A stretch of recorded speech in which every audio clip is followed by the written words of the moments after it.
여호와여, 주의 분노로 나를 책망하지 마시오며 주의 진노로 나를 징계하지 마옵소서. 여호와여, 내가 수척하였사오니 내게 은혜를 베푸소서. 여호와여, 나의 뼈가 떨리오니 나를 고치소서. 나의 영혼도 매우 떨리나이다. 여호와여, 어느 때까지니까? 여호와여, 돌아와 나의 영혼을 건지시며 주의 사랑으로 나를 구원하소서. 사망 중에서는 주를 기억하는 일이 없사오니 스올에서 주께 감사할 자 누구리이까? 내가 탄식함으로 피곤하여 밤마다 눈물로 내 침상을 띄우며 내 요를 적시나이다. 내 눈이 근심으로 말미암아 쇠하며 내 모든 대적으로 말미암아 어두워졌나이다. 악을 행하는 너희는 다 나를 떠나라. 여호와께서 내 울음소리를 들으셨도다. 여호와께서 내 간구를 들으셨으며 여호와께서 내 기도를 받으시리로다. 내 모든 원수들이 부끄러움을 당하고 심히 떨며 갑자기 부끄러워 물러가리로다. 아멘. 이는 살아계신 하나님의 말씀입니다. 오늘도 우리에게 말씀하시는 하나님께 감사합니다. 이 시편도 다윗의 기도입니다. 이 기도는 다윗이 고통을 겪고 어려움에 처해 있을 때 하나님께 드린 것입니다. 그래서 이 시는 탄식시의 전형이라고 할 수 있습니다.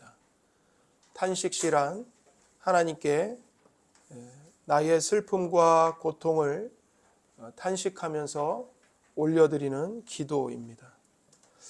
그렇다면 지금 다윗은 어떤 고통을 겪고 있을까요? 이 시를 우리가 이제 살펴보면 다윗이 두 가지의 고통을 겪었음을 추론할 수 있습니다. 먼저 다윗은 질병으로 고통을 겪고 있었습니다.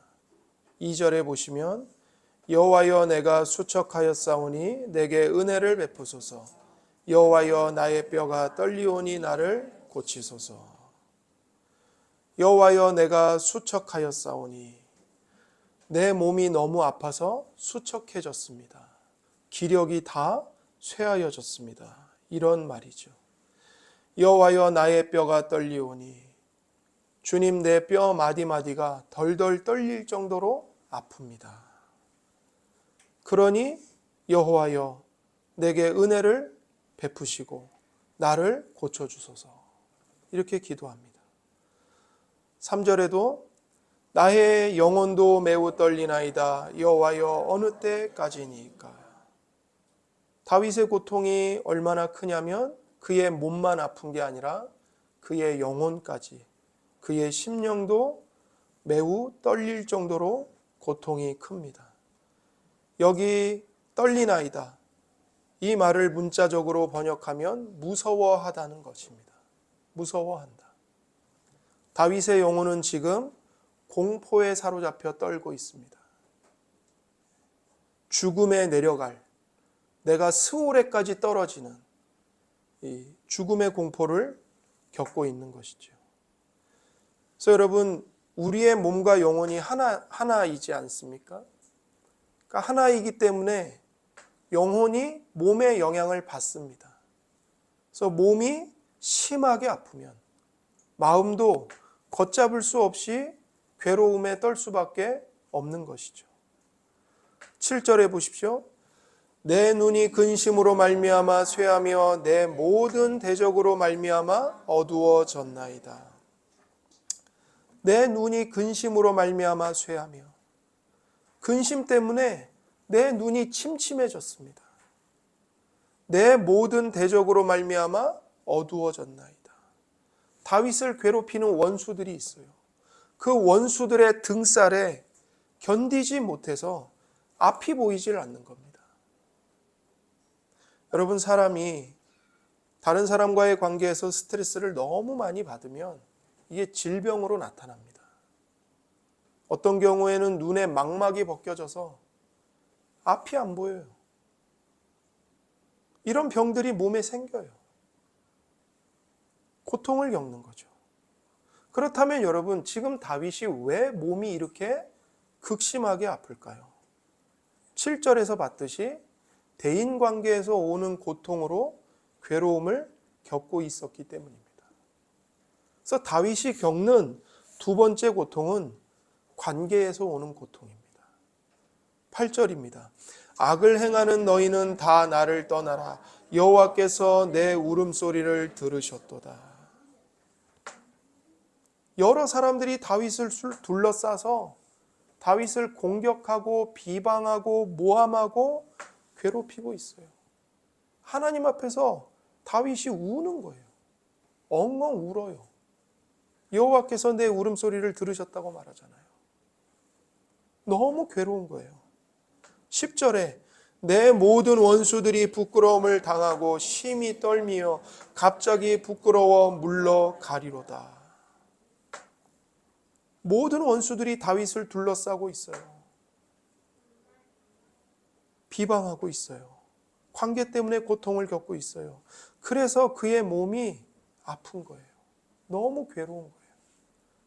아까 우리가 7절을 봤지만 내 눈이 근심으로 말미암아 쇠하며 내 모든 대적으로 말미암아 어두워졌나이다. 눈이 왜 안 보여요? 왜 침침해져요? 관계 문제에서 오는 근심 때문에, 그 스트레스 때문에. 내 모든 대적으로 말미암아 얼마나 괴롭힘에 시달렸는지 눈이 어두워져서 앞이 안 보이는 거예요. 여러분, 사실 그렇죠.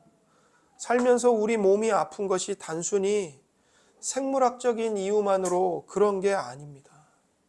방금 전에 말씀드린 것처럼 우리 몸과 영혼이 긴밀하게 하나로 연결되어 있기 때문에, 영육 통합체이기 때문에 삶에 근심이 있고 걱정이 있으면, 정신적으로 어려우면, 관계에 갈등이 있으면 크게 영혼이 피폐할 때 몸도 영향을 받는 거예요.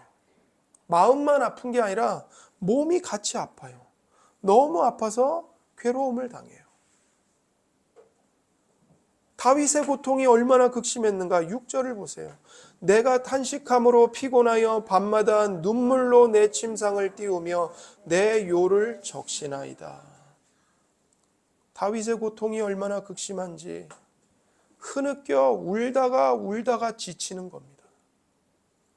밤이 되면 밤마다 이 눈물이 흐르는데 이걸 주체를 못해서 눈물이 막 넘쳐요. 침대를 띄울 정도예요. 이부자리도 눈물바다를 이루는 거예요. 다윗이 이런 고통을 겪으면서 하나님께 이 기도를 드린 겁니다.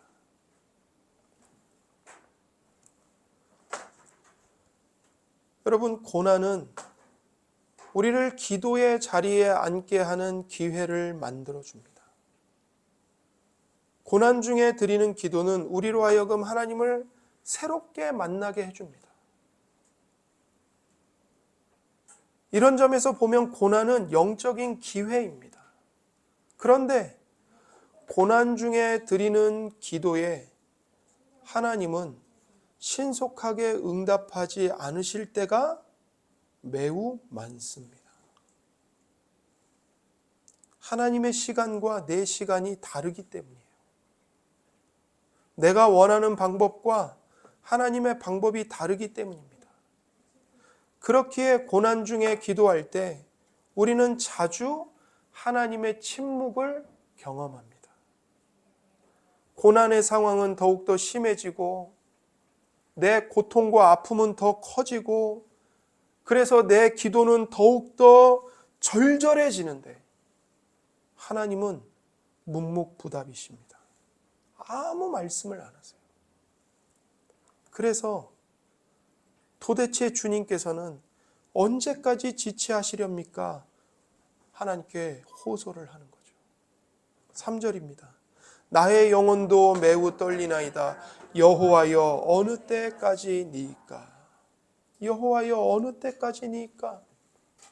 주님 언제까지 기다려야 합니까? 내 영혼이 이토록 걷잡을 수 없이 떨리고 공포에 짓눌리고 사로잡혀 있는데, 공포 때문에 내 심령이 갈기갈기 찢겨지고 있는데, 여호와여, 주님은 언제까지 지체하시렵니까?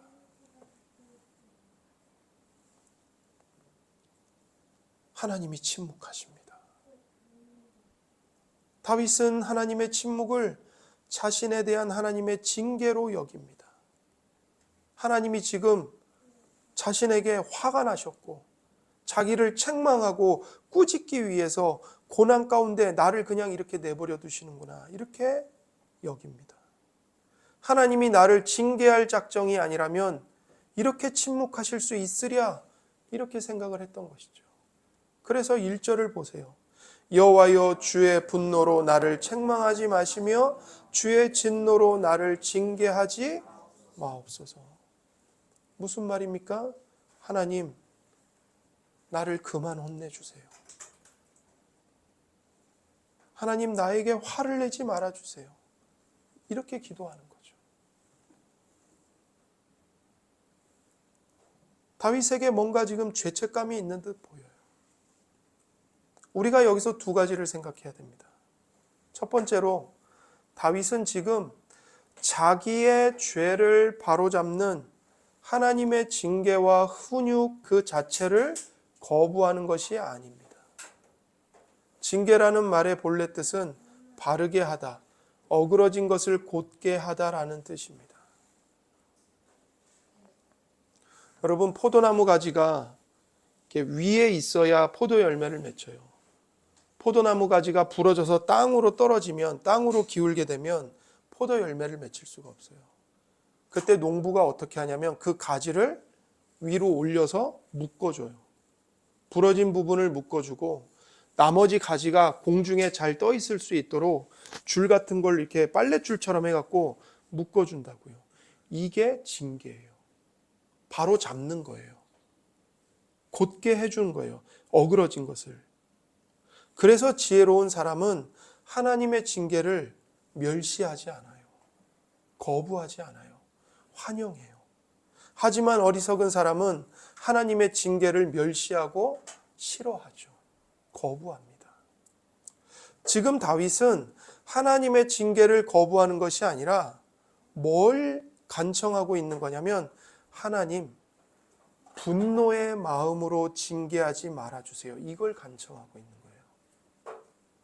하나님을 대적하는 사악한 자들을 멸망시키듯이 자기를 멸망시키지 말아달라고 간구하는 거예요. 시편 5편 4절과 6절에 우리가 지난 시간에 봤잖아요.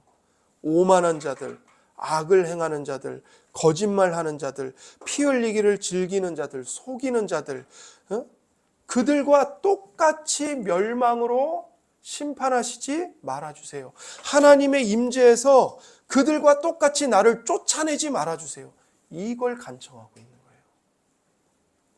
예레미야 선지자도 이와 똑같이 기도했어요. 예레미야 10장 24절, 여호와여, 나를 징계하옵시되 너그러이 하시고 진노로 하지 마옵소서. 주께서 내가 없어지게 하실까 두려워하나이다.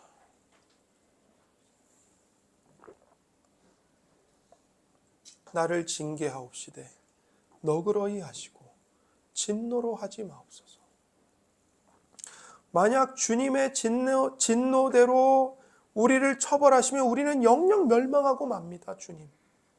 그러니 여호와여, 우리를 징계하옵시되 너그러이 하시고 인자함으로 하시고 인애로 하시고 진노로 하지 마옵소서. 우리가 소멸됩니다. 멸망합니다. 다윗이 똑같이 기도하고 있는 거죠.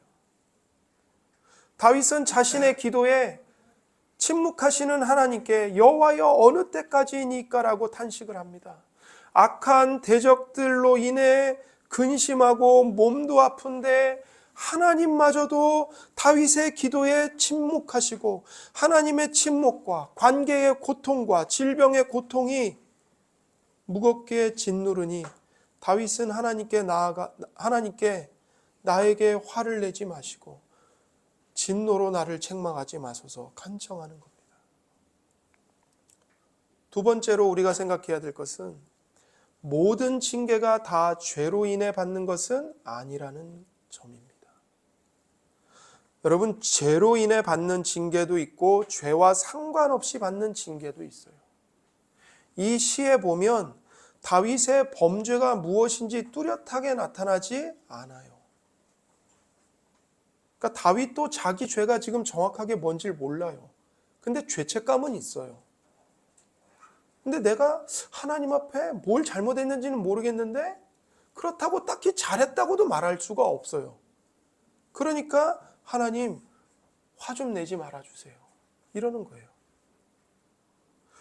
그러니까 우리는 다윗을 볼 때 다윗이 지금 죄 때문에 징계를 받는 것일 수도 있고 죄와 상관없이 징계를 받는 것일 수도 있는 거예요.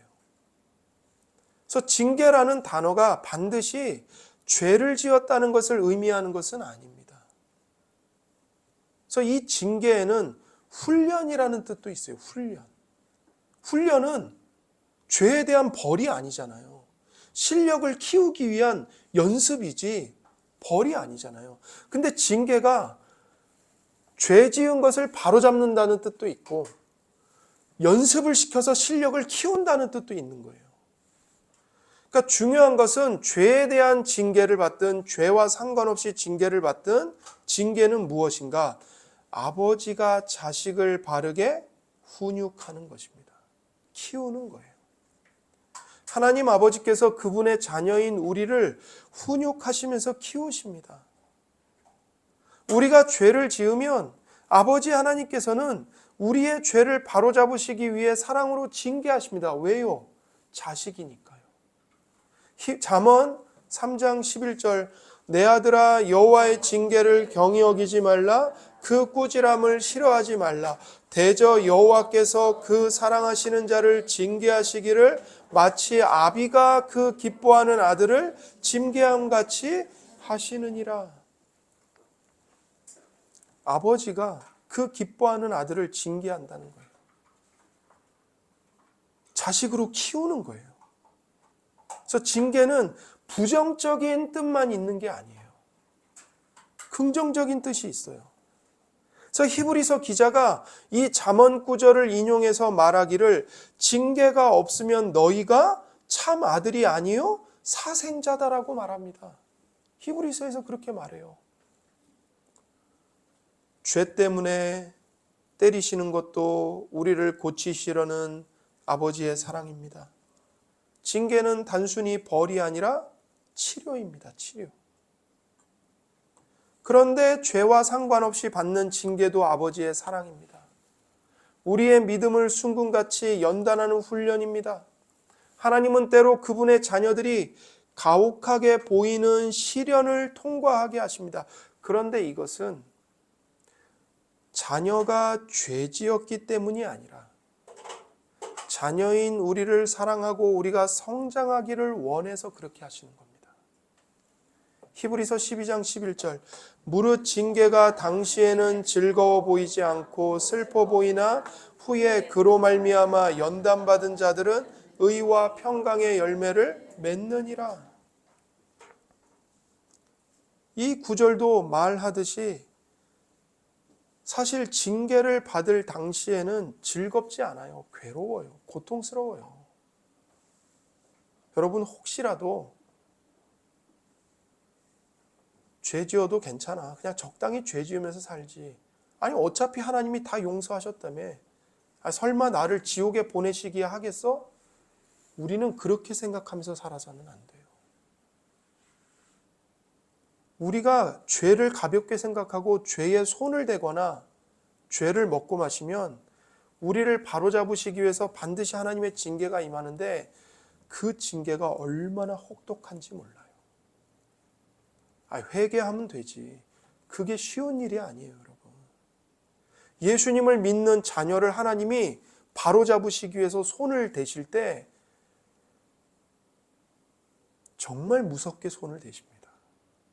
왜 그럴까요? 자녀의 마음에 다시는 죄를 쳐다볼 마음을 갖지 못하게 하려고. 무섭게 혼내세요. 그게 얼마나 고통스러운지 몰라요. 물론 주님은 우리를 버리시지 않으세요. 버리시지 않는 대신에 죽도록 훈련시키시는 거예요. 자식이니까. 그러니까 우리가 어차피 용서받아. 어차피 회개하면 돼. 그렇게 생각하면서 죄를 가볍게 생각해서는 안 되는 거예요. 징계를 받을 당시에는 너무나 괴로워요. 그런데 그 징계 때문에 우리가 연단을 받아 의와 평화의 열매를 맺어요. 우리의 믿음과 인격이 성숙해져요. 나와 다른 사람들을 품을 수 있는 그 그릇의 크기로 넉넉해지는 거예요. 그러니까 죄를 안 지어도 하나님이 우리를 징계, 훈련, 연단하시는 거예요. 나와 생각이 다른 사람들, 성격이 다른 사람들을 품을 수 있을 정도로 너는 넉넉해져야 된다. 다른 사람을 품는 포용성, 마음의 그릇의 크기가 커지도록 하시기 위해서 징계와 고난 속에서 우리를 연단하시면서 성숙하게 하시는 거예요. 오늘날 자녀 양육의 큰 문제가 무엇일까요? 자녀를 왕으로 키우는 것입니다. 자녀가 왕이에요. 그 가정의 하나님이에요. 부모가 아이의 종이 되어서 어쩔 줄을 몰라 해요. 가르쳐야 할 마땅한 바를 따끔하게 가르치지 않아요. 그 자녀가 커서 어떻게 될까요? 자기밖에 모르는 인간이 돼요. 자녀가 세상의 중심인 것처럼 키우기 때문에 그래요. 네가 이 우주의 중심이야. 이 우주는 너를 중심으로 돌아. 부모인 나를 봐봐. 너를 중심으로 지금 돌고 있잖아. 이것이 자녀를 망칩니다.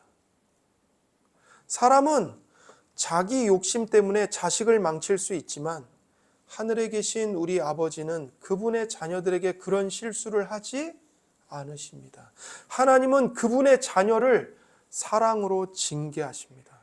그 목적은 오직 우리의 유익을 위해서, 하나님의 거룩하심에 우리가 참여하게 하시기 위해서입니다.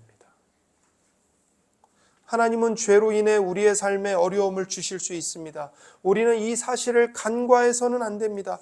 그런데 우리가 깨끗한 양심을 가지고 있는 믿는 자녀여도 하나님은 우리를 훈련하실 수 있습니다.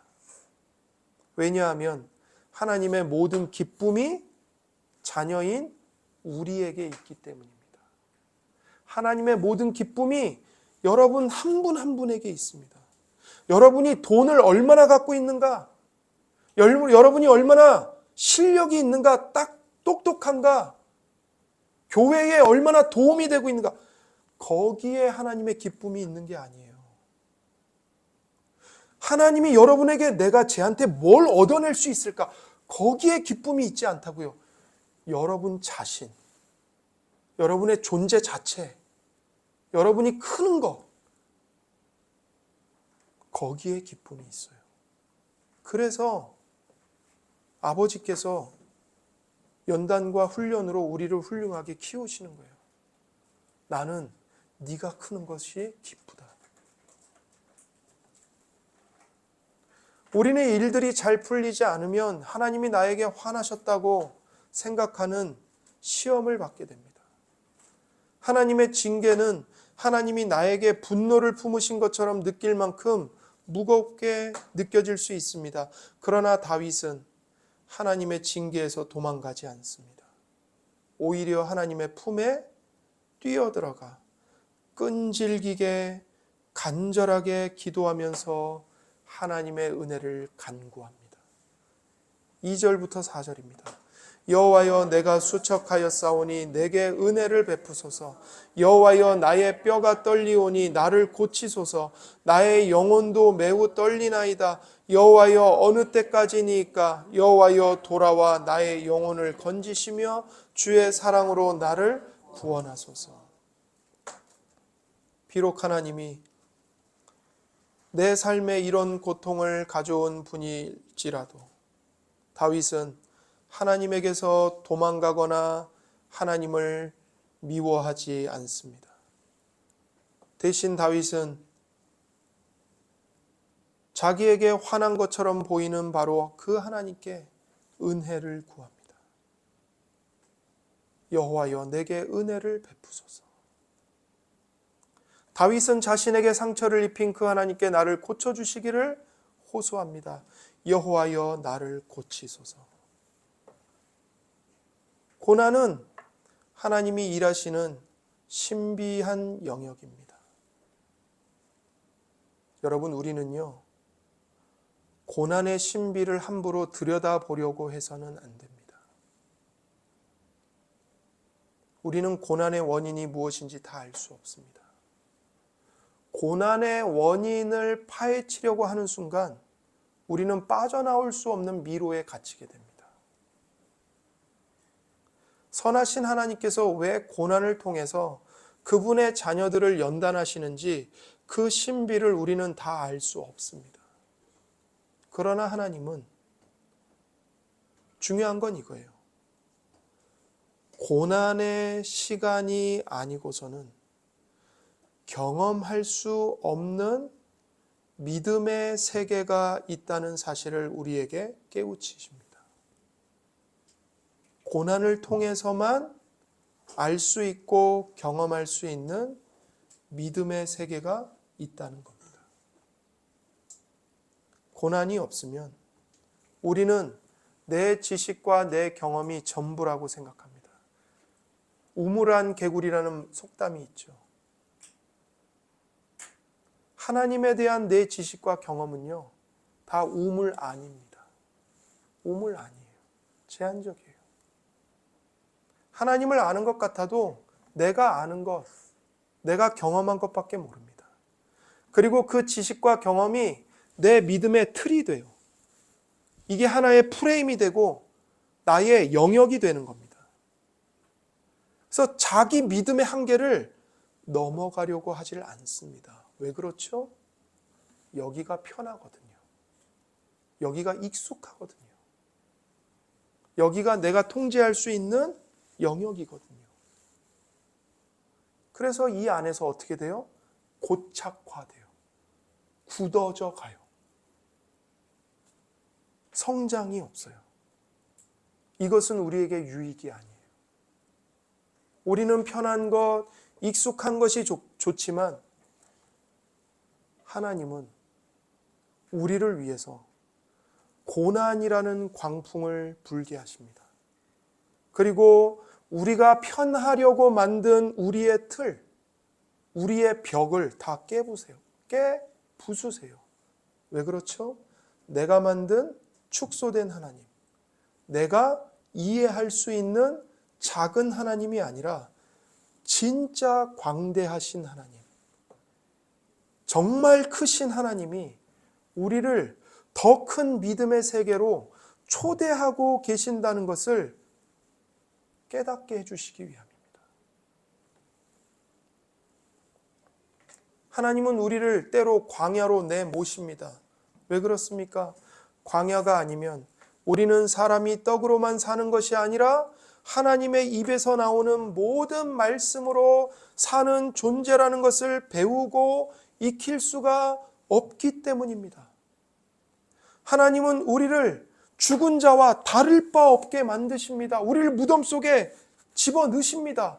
수월 속에 집어넣으십니다. 왜요? 우리는 부활을 믿기는 믿는데 관념으로만 믿어요. 그래서 우리를 죽은 자와 똑같이 낮추셔서 성도는 썩어질 것으로 사는 자가 아니라 부활 생명으로 사는 존재라는 것을 경험하게 하십니다. 하나님이 우리를 아무것도 없고 도울 사람이 전혀 없는 구석에까지 우리를 밀어붙이십니다. 낭떠러지까지 밀어붙이세요. 왜죠?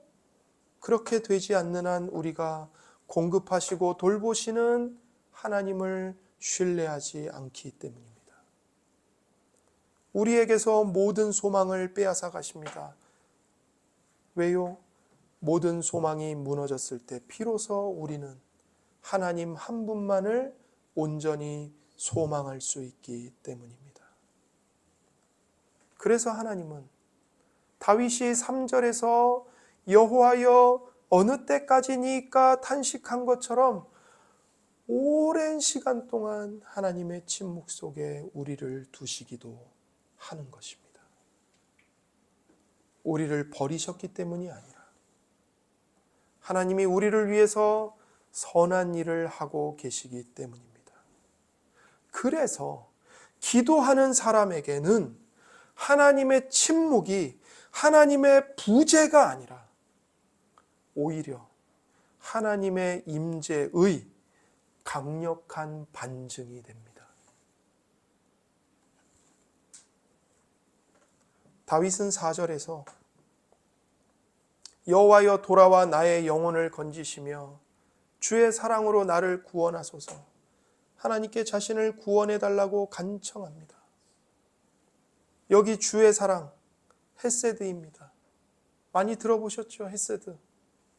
하나님의 언약에 근거한 신실하신 변함없는 사랑, 조건 없이 베푸시는 사랑, 받을 자격이 있어서 받는 사랑이 아니라 우리가 받을 자격이 없는데도 불구하고 하나님께서 은혜를 베푸셔서 받는 사랑입니다.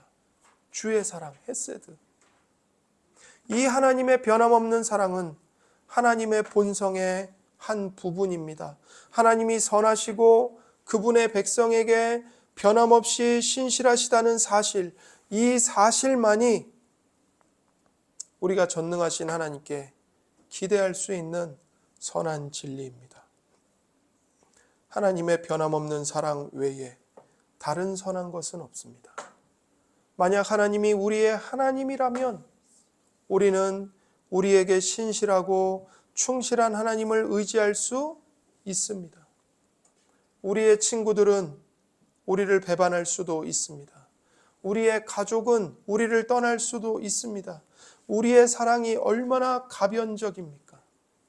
기분에 따라 변하고, 이해에 따라 변하고, 호르몬 분비에 따라 변하고, 컨디션에 따라 변하고, 날씨에 따라 변하고, 어제는 사랑했다가 오늘은 왼수였다가, 우리의 사랑은 시시각각 변해요.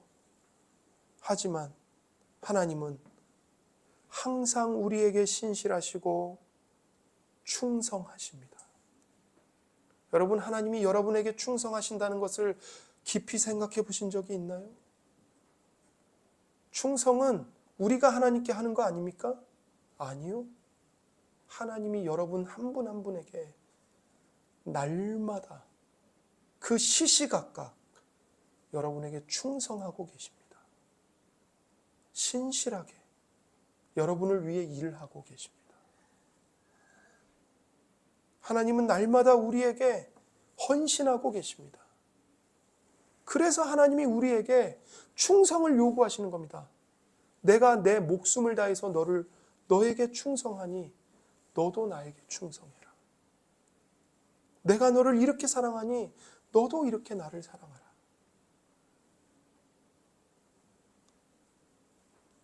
하나님의 백성을 하나님이 헌신하세요. 왜요?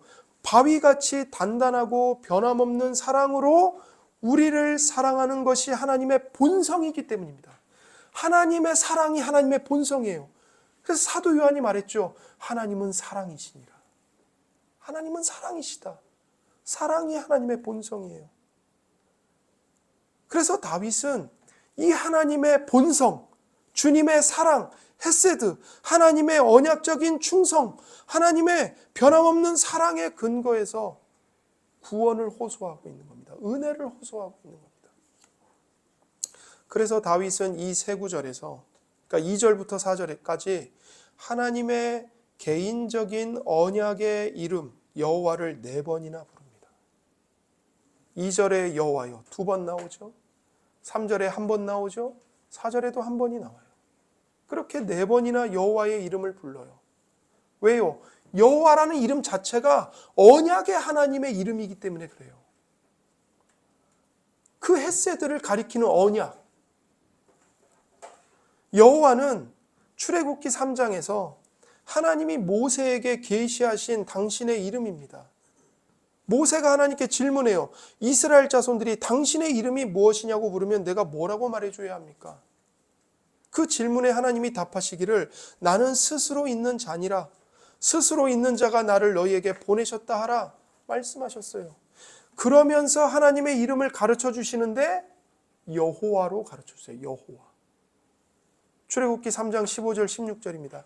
하나님이 또 모세에게 이르시되 너는 이스라엘 자손에게 이같이 이르기를 너희 조상의 하나님 여호와 곧 아브라함의 하나님 이삭의 하나님 야곱의 하나님께서 나를 너희에게 보내셨다 하라. 이는 나의 영원한 이름이요 대대로 기억할 나의 칭혼이라.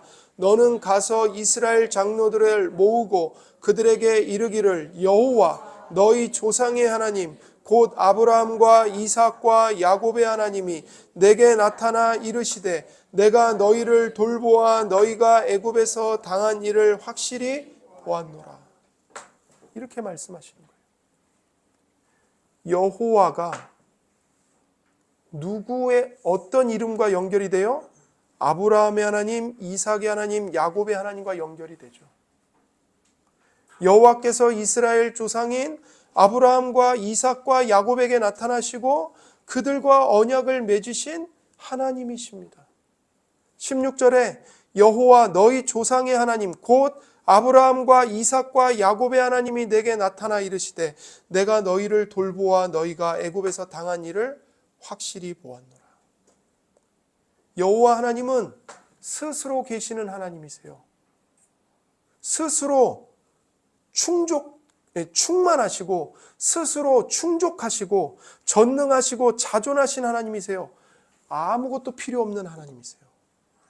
땅에서 어떤 일이 일어나든 하나님은 땅의 모든 걸 초월해 계시는 초월자이시기 때문에 일말의 영향도 받지 않으세요. 땅에서 인간들이 어떤 악한 짓을 하든 어떤 발광을 하든 하나님은 아무런 영향을 받지 않아요. 초월자세요. 여호와세요. 그런데 그 초월자이신 여호와께서 놀랍게도 아브라함과 이삭과 야곱에게 오셔서 언약을 주세요. 언약을 맺으세요. 그리고 그들에게 주신 언약을 잊지 아니하세요. 그래서 그들의 후손인 이스라엘이 애굽에서 학대당하는 모습을 확실히 보셨다고 말씀하세요. 여기서 확실히 보셨다는 말은 그들과 고난받는 자리에 함께 계셨다는 뜻입니다. 그들이 고난받을 때 하나님도 같이 고난을 받으셨다는 뜻이에요.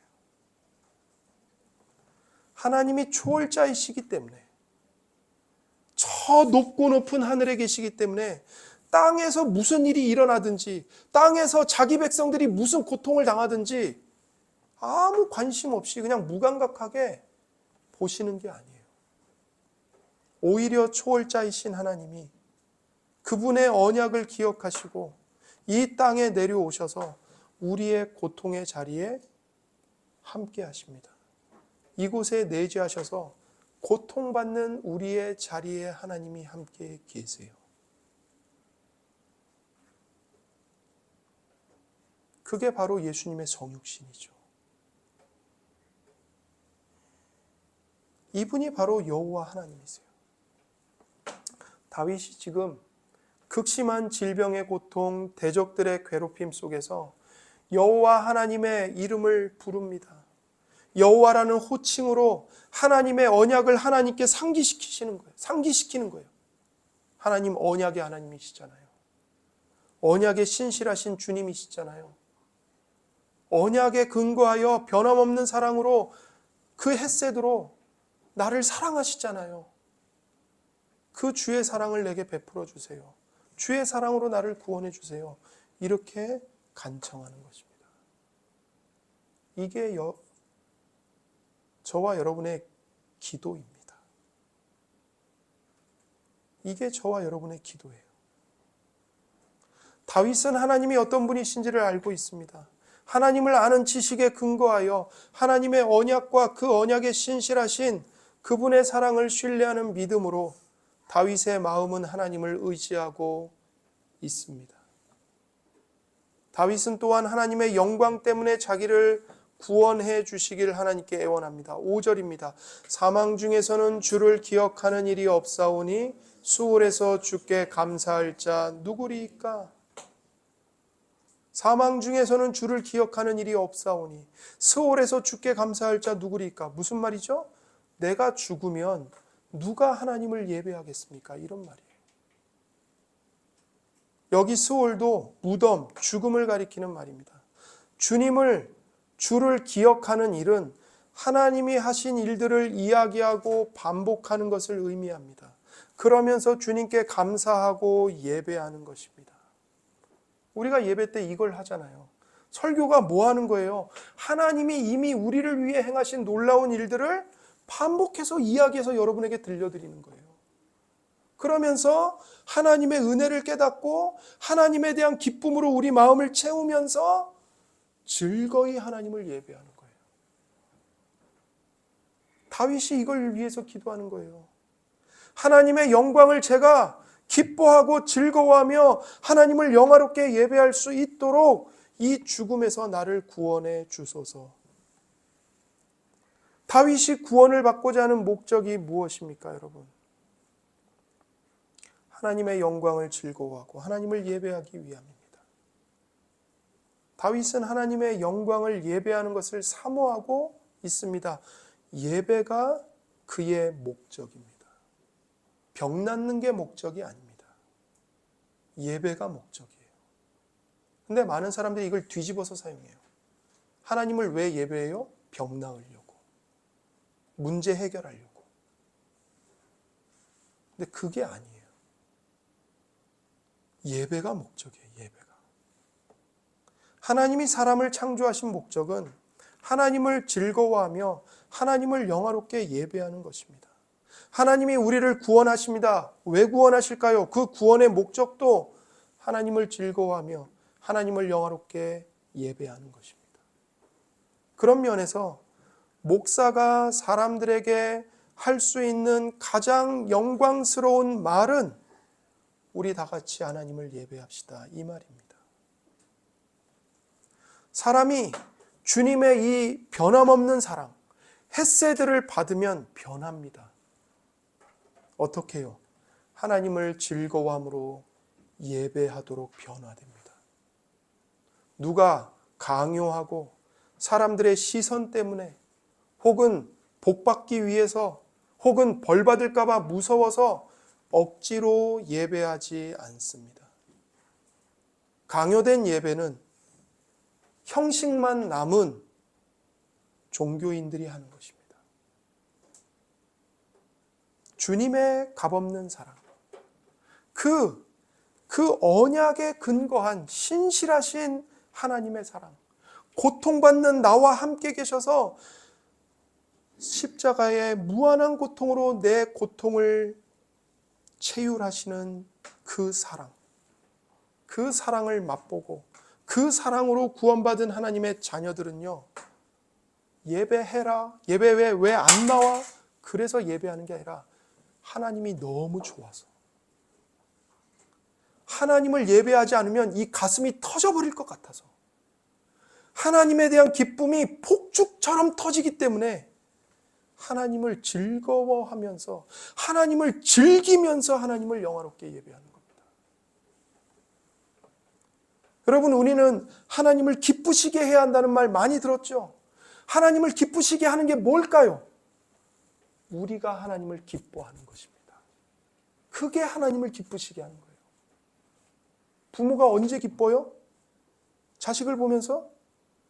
자식이 부모의 사랑을 기뻐할 때, 아빠, 엄마 고마워요.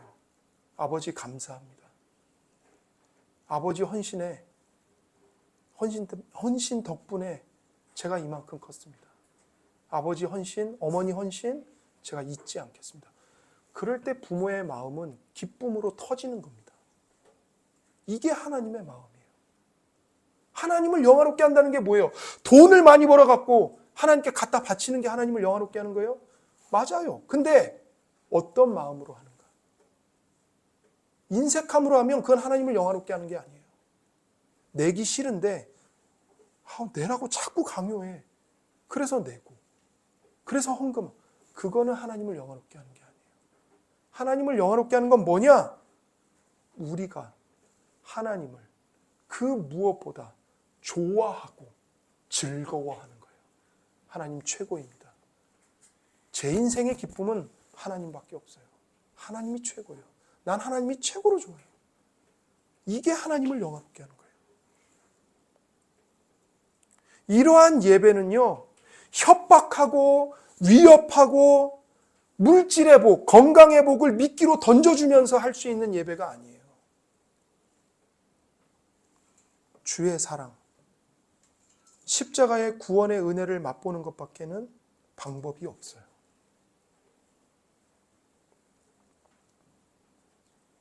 우리에게 지극한 행복을 주는 것은 하나님의 영광을 보는 것입니다. 하나님은 온 우주에서 가장 선하고 아름답고 진실한 존재이십니다. 우리가 하나님의 영광 안에서 주님을 볼 때 주님의 모습은 우리의 마음을 기쁨으로 가득 채웁니다. 그래서 하나님 자신의 영광을 위한 주님의 열정은 우리의 기쁨과 우리의 선과 상충되지 않습니다. 실제로 하나님을 그분의 영광 안에서 명확하게 볼 때 우리는 가장 기쁘고 만족합니다. 하나님이 우리를 위해 하실 수 있는 최고의 일은 하나님께서 그분 자신의 영광을 열정적으로 위하시는 겁니다.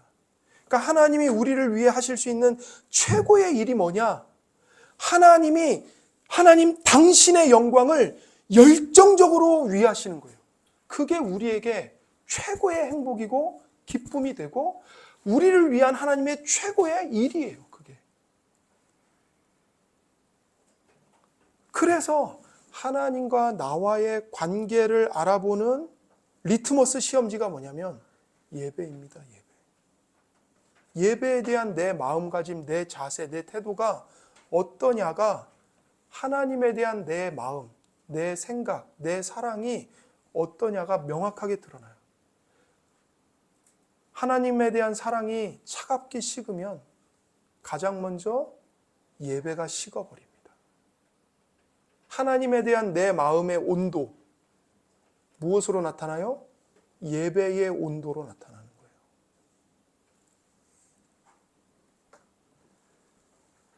여러분, 다른 사람 생각하지 마세요, 지금. 누구 이 말씀 들으라는 거구나. 그거 아니에요. 자기 자신에게 적용해야 돼요. 저는 제 자신에게 설교해야 돼요. 여러분은 여러분 자신에게 이 말씀의 빛을 비춰야 돼요. 하나님 안에 거할 때 우리는 모든 것을 소유합니다. 하나님의 아름다움을 볼 때 우리는 기쁨으로 충만해집니다. 따라서 하나님에 대한 이 다윗의 마지막 간청, 그의 가장 강력한 간청입니다. 사망 중에서는 주를 기억하는 일이 없사오니 수월에서 주께 감사할 자 누구리까? 주여, 당신의 위대한 영광을 위해서 돌아와 나를 구원하소서. 만약 내가 이 땅에서 사라지면 누가 당신을 예배하겠습니까? 이것은 하나님이 우리를 시험하실 때 우리가 붙잡을 강력한 기도입니다. 주여, 이 상황에서 제가 가장 원하는 것은 당신이 당신에게 영광을 돌리시는 것입니다. 저는 물론 이 고통이 끝나기를 원합니다. 제가 무너질 것 같습니다. 제발 저를 구하소서. 그러나 제가 다른 사람들에게 주님의 영광과 능력에 대해 말할 수 있도록 저를 구원하소서. 주님, 결국 주님에 대한 이야기입니다. 주님을 찬양하는 어떤 것이든지 궁극적으로 제게 기쁨을 가져옵니다. 주님을 영화롭게 하는 모든 것이 제 유익입니다. 제 재산입니다. 주님을 기쁨과 감사로 예배하게 하소서. 이것이 저와 여러분의 기도가 되어야 합니다. 이제 8절에 이르면 다윗의 기도가 바뀝니다. 다윗은 1절부터 7절까지 자신의 아픔을 호소하면서 속히 구원해 달라는 간구를 오래도록 드렸습니다. 하나님의 침묵을 견디지 못해서 눈물로 호소했습니다. 그런데도 하나님의 응답은 없고 고난은 더 깊어집니다. 그럴수록 다윗은 더 간절히 호소합니다. 그렇게 기도하던 중에 그의 마음에 변화가 일어납니다. 8절부터 10절은 기도 중에 얻은 그 마음의 변화 후에 드린 기도입니다. 악을 행하는 너희는 다 나를 떠나라. 여호와께서 내 울음소리를 들으셨도다. 여호와께서 내 간구를 들으셨으며 여호와께서 내 기도를 받으시리로다. 내 모든 원수들이 부끄러움을 당하고 심히 떨며 갑자기 부끄러워 물러가리로다. 여기서 다윗은 하나님이 이미 기도에 응답하셨고 그로 인해 대적들은 황급히 쫓겨가고 있다고 말합니다. 사실 하나님이 그의 기도를 들으셨다는 사실 외에 다윗에게 변화된 건 아무것도 없는 것처럼 보입니다. 하지만 다윗은 단번에 일어섰습니다. 하나님의 침묵으로 인해 괴로워하던 다윗이 기도를 통해 믿음을 회복한 것입니다. 하나님은 상황을 바꾸시기 이전에 먼저 기도하는 사람의 마음을 변화시키십니다. 하나님을 신뢰하는 믿음을 회복시켜 주십니다. 그래서 기도하는 사람은 환경이 변했기 때문에 믿음으로 사는 것이 아니라 그의 마음이 하나님을 신뢰하는 마음으로 변화되었기 때문에 믿음으로 살아갑니다. 이제 두 가지를 적용하고 말씀을 마치도록 하겠습니다. 첫 번째, 우리는 질병과 문제 가운데서 하나님을 의지하는 삶을 살아야 합니다. 삶을 살다 보면 고통을 당할 때가 있습니다. 고통을 당하면 내가 무슨 죄를 범해서 그런가 생각할 수 있습니다. 그리고 실제로 무슨 죄를 범해서 그럴 수도 있습니다. 그런다 이때 우리는 주의 사랑, 헤세드, 즉 주님의 언약에 신실하신 변함없는 사랑을 생각해야 합니다. 하나님은 우리가 정의로울 때만 우리 편이 아니시고 우리가 죄를 범할 때도 우리 편이십니다. 부모에게 자식은 잘할 때만 자식이고 잘못하면 원수인 게 아니죠. 잘못해도 내 자식입니다. 그러니까 자식이 잘못하면 매를 들기도 하고 꾸짖기도 하면서 자식을 키우는 겁니다. 자식을 키우는 것이 징계입니다. 징계는 단순히 벌을 내리는 것이 아니고 자식 만들기를 하는 것입니다. 하나님께서 우리를 당신의 거룩한 자녀로 키우시기 위해서 자주 징계하십니다. 하지만 우리를 버리시지는 않으십니다. 우리가 잘하든 못하든 잘났든 못났든 우리는 예수 그리스도 안에서 하나님 아버지의 자식입니다. 그러므로 우리는 징계와 고난 속에서 하나님의 은혜의 보좌 앞에 담대하게 뻔뻔하게 나아가 기도해야 합니다. 그리스도인들이 자주 겪는 고통은요, 법정에서 내리는 유죄 판결이 아닙니다. 가정에서 아버지가 사랑으로 키우는 징계인 거예요. 우리가 종종 징계를 받으면서 고통을 당하긴 하지만 하나님은 우리를 버리시지 않으십니다. 절대로요. 두 번째로 우리 주 예수 그리스도를 바라보고 기쁨으로 하나님을 예배해야 합니다. 우리가 계속 죄를 지어도 하나님은 우리 편을 들어주십니다. 그러면 하나님은 어떤 분이 되죠? 불의하신 분이 되고 맙니다. 여러분 생각해 보세요. 나쁜 놈 편들면 나쁜 놈이잖아요. 착한 사람 편들어야 착한 사람이죠. 그런데도 불구하고 우리가 죄인이고 악인임에도 불구하고 하나님이 우리를 편드실 수 있는 이유는 무엇입니까? 십자가에 못 박히신 예수님 때문입니다.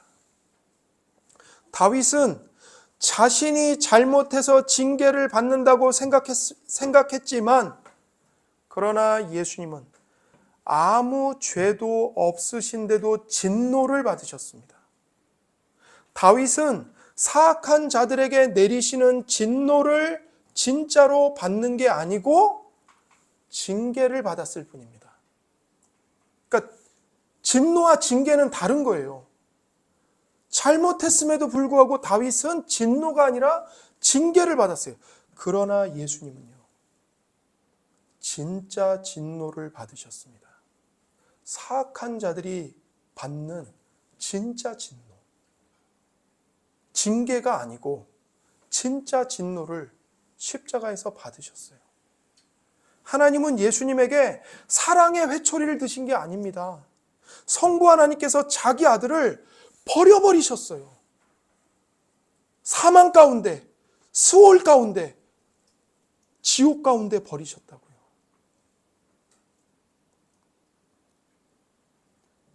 예수님이 잘못하지 않으셨음에도 불구하고 말입니다. 우리가 잘못했음에도 불구하고 진노가 아닌 징계를 받는 이유, 그럼에도 불구하고 우리가 사랑을 받을 수 있는 이유는 예수님이 잘못한 게 아무것도 없음에도 불구하고 우리를 대신하여 진노를 받으셨기 때문입니다. 그래서 예수님은 우리의 모든 괴로움을 아시고 깊이 깊이 동정하시며 채울하십니다. 요한복음 12장 27절입니다. 지금 내 마음이 괴로우니 무슨 말을 하리요? 아버지여 나를 구원하여 이때를 면하게 하여 주옵소서. 그러나 내가 이를 위하여 이때에 왔나이다. 십자가를 염두하신 예수님의 기도입니다. 예수님이 죄인인 우리를 위해서 진노를 받아 마땅한 우리를 대신하여 우리의 자리에 오셔서 십자가로 나아가려고 했을 때 예수님은 하나님의 진노의 공포에 사로잡히셨습니다. 지금 내 마음이 괴로우니. 그리고 예수님은 시편 6편의 말씀으로 기도하셨습니다. 마태복음 26장 37절 38절입니다. 베드로와 세베대의 두 아들을 데리고 가실새 고민하고 슬퍼하사 이에 말씀하시되 내 마음이 고민하여 죽게 되었으니 너희는 여기 머물러 나와 함께 있으라 하시고 조금 나아가사 얼굴을 땅에 대시고 엎드려 기도하여 이르시되 내 아버지여 만일 할만하시거든 이 잔을 내게서 지나가게 하옵소서. 그러나 나의 원대로 마시옵고 아버지의 원대로 하옵소서 하시고. 예수님은 실제로 우리와 같은 사람이 되셔서 고난받는 우리의 자리에 들어와 우리와 함께 고난을 받으시며 매우 고민하고 슬퍼하시며 죽음의 고통에 그분의 심령이 갈기갈기 찢기셨습니다. 예수님도 시편 6편으로 기도하시면서 내 눈물로 내 침상을 띄우고 내 이불을 적시나이다 라고 고백하실 만큼 통곡하시고 우셨습니다. 심한 통곡과 눈물로 하나님께 간구와 소원을 올리셨습니다. 예수님은 세상에 의해서 마음이 동요되지 않고 영향받지 않은 평화롭고 서먹하게 웃음 짓는 부처의 모습으로 삶을 통과하시지 않았습니다. 예수님은 완전한 사람이셨습니다. 예수님은 성부께 순종함으로 아픔과 고통을 견디셨습니다. 예수님은 십자가에 임한 지옥으로 내려가셔서 우리를 대신하여 지옥의 공포를 온 몸으로, 온 영혼으로 맞으셨습니다. 이 사실은 모든 믿는 자에게 핵심적인 위로입니다. 우리의 구세주는 여러분의 고통을 너무나도 잘 아십니다. 머리로만 알고 계신 게 아니고요. 그분이 실제로 여러분이 고통받는 그 자리에서 고통을 같이 당하십니다. 우리의 구세주는 우리를 보살피시고 우리를 위해 정확하게 기도하실 수 있습니다. 왜냐하면 하나님의 뜻 안에서 고통당할 때 우리가 느끼는 것을 우리 구세주는 똑같이 느끼시기 때문입니다. 그러므로 우리는 십자가에 못 박힌 주님을 깊이 생각하며 믿음으로 바라보고 의존해야 합니다. 우리가 아직 죄인 되었을 때조차 그리스도께서 우리를 위하여 죽으심으로 하나님 아버지의 사랑을 확증하셨다는 사실을 우리는 기억하고 하나님께 감사하며 하나님을 기뻐함으로 예배하며 살아가야 합니다. 여러분, 이 복음을 들으실 때 여러분 마음속에 이 좋으신 하나님을 예배하고 싶은 소원이 생기지 않습니까? 예배의 자리로 나와서 믿음의 형제 자매들과 함께 한 마음, 한 목소리로 하나님의 이름을 부르며 하나님을 예배하고 싶지 않으십니까? 우리의 최고의 기쁨과 행복은 믿음의 형제 자매들이 함께 모여 영광의 하나님을 예배하는 것입니다. 하나님을 예배하는 것이 여러분 마음의 최고의 소원이 되게 하십시오.